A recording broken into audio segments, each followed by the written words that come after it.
اوس طالبانو سره دیس اوسه پورې چې کوم سټیټسټکس دي نو هغه د سیګار چې کوم دی سپیشل د دوی چې کوم د امریکای کوم اټارنی دی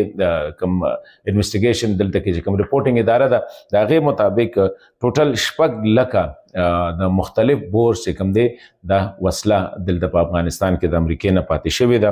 په دې کې خطرناک چې کوم دي 300 پکې د مختلف فکس وینګ هم دي او روټیشن وینګز والا یعنی پرو والا جازونه دي، جنگي جازونه 300 دا ډېر لوی تعداد دی.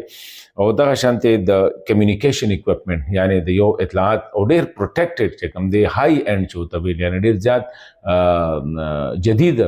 کمیونیکیشن والا یعنی د یو بل سره د رابطو اطلاعاتو والا هغه سازو سامان ډېر زیات دی. د شپې لیدونکي چشمې یعنی هغه نایټ ویژن ګاګل چې ورته وي دا دي او دغه شانتې تقریبا 3 لکو